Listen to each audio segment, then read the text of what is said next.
আল্লাহ তাআলা মানুষকে যৌবন দিয়েছেন, এই যৌবনে প্রফুল্লতা কেউ টিকতে পারবে না। এর দামটা এত এত, হারিয়ে গেলে আর দ্বিতীয় চান্স পাওয়া যাবে না।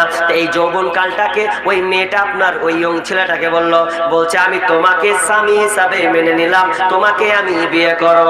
এবার বলছে চাচা হ্যাঁ আমি যে বাদ পড়ে গেল, তুমি বাদ কেনা পড়বে, পরেরটা দেখগা পাশের বাড়িতে আছে ওখানে তুই বিয়ে করে নেন। এই হলো বিয়েটা কয় দিনের, তো বিয়েটা চুক্তি হচ্ছে 15 দিনের জন্য। 15 দিনের জন্য চুক্তি করা হলো এই বিবাহটা। এবার কিছু 15 দিন বিবাহ করেছে, তারা দুজনেই ঘরে আছে।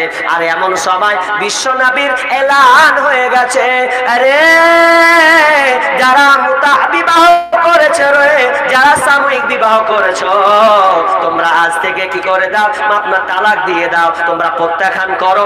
আর তোমরা বিবির গায়ে টাচ করতে পাবে না। যাদের সঙ্গে তোমরা চুক্তিতে আবদ্ধ হয়েছো রে, তোমাদের জন্য এটা হারাম হারাম হারাম। যেমনই ওই সাহাবী এই আওয়াজটা শুনতে পেয়েছে, সঙ্গে সঙ্গে বিছানা ছেড়ে দিয়ে নিচে নামলো। বিছানা ছেড়ে নেমে এসে বাইরে দুয়ারে বেরিয়ে গেল। আর মেয়েটা বলছে কি ব্যাপার, আপনার সঙ্গে 15 দিনে চুক্তি করলাম, এখনো 11 দিন বাকি আছে, সামান্য তো 4 দিন হয়েছে, তো কি কারো তুমি চলে যাচ্ছ? এবার ওই সাহাবী বলছে এই শোনো মহিলা, এই মেয়ে তুমি শোনো, তুমি আমার স্ত্রী ছিলে, এখন আর স্ত্রী নয়, আল্লাহ রাসূলের এলান হয়ে গেছে, আর মুতা বিবাহ করা যাবে না, হারাম হারাম। অতএব 4 দিন ছিল, এটাই শেষ, 11 দিন আছে, এটা মাপ, আমার কিছুই করার নাই। এটা আল্লাহর নবী আপনার কিনা আওয়াজ দিয়ে দিয়েছেন। এই আওয়াজ শোনার পর আমি সাহাবী থাকতে পারি না। তাদের ঈমান দেখছেন? আরে সুন্দরী মহিলা, সুন্দরী টকবগে, মানে মানে যৌবন ভরপুর, আর মেয়েটাও দেখতে সুন্দরী, আর আল্লাহ রাসূলের এলান হয়ে গেল তোমরা করিও না। আর আমাদের কি এত জালসা জুলুস হয়েছে, যদি বলছি মোবাইলে কলটা কেটে দাও, আর লিঙ্ক রাখা যাবে না, লিঙ্ক রাখিও না, তো লিঙ্ক রাখবে কোথা ভাবছে 4 বার কি ছেড়ে দেবো, বসতাবো না কালকে, কি করবো কালকে, এমন পাস্তানা আমার শুরু হয়ে গেছে যে মেয়েটা এখন ছাড়বে তো টেনশনে পড়ে গেছে। তার মানে ওর ইমানি জাজবা কম, ইমানি দুর্বলতা কম। এবার আরেকটা, সেদিনই আরেকটা জিনিস হারাম হয়েছিল, সেটা কি, সেটা যে গৃহপালিত গাধার মাংস হারাম। তখনও হারাম হয়নি, হালাল, খাও, অসুবিধা নাই। তো যখন যুদ্ধ শেষ হয়ে গেল, খিদা লেগেছে, প্রত্যেকটা সাহাবীকে খিদা লেগেছে, এত খিদা লেগেছে যে বলছে রান্না চাপা তাড়াতাড়ি। এই হাদিসটা অনেক জায়গাতে অনেক রকম করে আছে ঘটনাটা, যে ডেগে মাংসকে চাপিয়ে দেওয়া হয়েছে, পিস পিস করে কাটা হয়েছে গাধার মাংস, তো এবার চাপিয়ে যখন দেওয়া হয়েছে, তো সাহাবীদের এত খিদা লেগেছে যে সবাই পাতা ফেলে দিয়েছে, যে গরম হবে, রান্না যেমনি হবে তেমনি উঠে যেন পাতাতে পড়ে যায়, এত খিদা লেগেছে তাদের। এবার খিদা তো লেগেছে, খিদা লেগেছে পড়লে একটু বিসমিল্লাহ বলে খাওয়া শুরু করবে।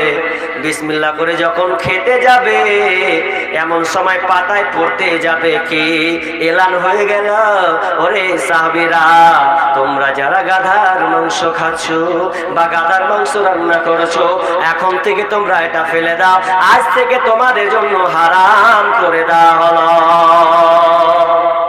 যেমনি হারাম শুনে লিলে বলছে যে ডেকটাকে ধরে একদম পুরো উল্টে দিল, একদম গরম গো টকবকা ফুটছে, আর না খেয়ে আছে প্রত্যেকটা সাহাবী।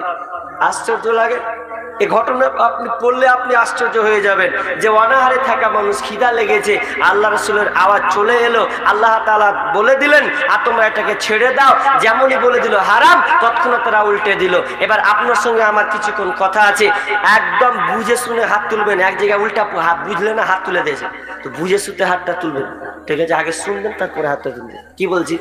আচ্ছা, বছরে জুম্মার খুতবা কয়টা হয় কে বলতে পারবেন? কটা? জি কি গো, জুমার পর নামাজ পড়েন না? বছরে জুমার খুতবা কয়টা হয়? 52টা। মাশাআল্লাহ, 52টা।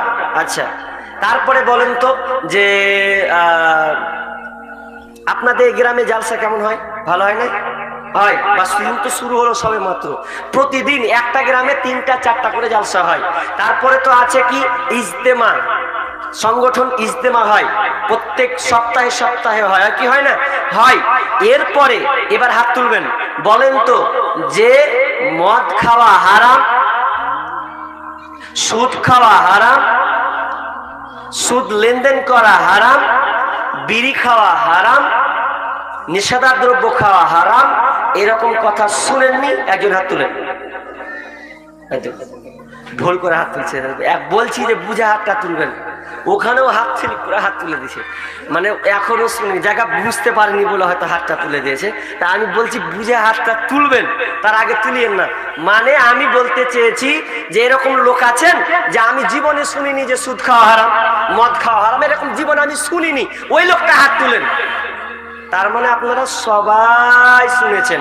এবার শুনেন, আমি দুটো আয়াত পড়েছি সূরা বাকারা থেকেই, ঠিক আছে? সূরা বাকারার 191 আয়াত, 91 নম্বর আয়াত, 71 নম্বর আয়াত, আর আরেকটা পড়েছি সূরা বাকারার 6 নম্বর আয়াত। এই দুটো আয়াত পড়েছি কেন দেখেন, সাহাবীরা যেমনই শুনেছেন সঙ্গে সঙ্গে মেনে নিয়েছেন, আর আমরা কিন্তু এক চান্সে মানতে পারিনি। এবার বলেন, তাদের চালচলন আর আপনার চালচলনের মধ্যে কোনো পার্থক্য আছে? হ্যাঁ বলেন, আছে? নেই। তাহলে আপনি কি করে নিজেকে ভালো মানুষ দাবি করছেন, আর কি করে নিজেকে আপনি মুসলিম দাবি করছেন? এটা আমার মাথায় আসে না। কেন?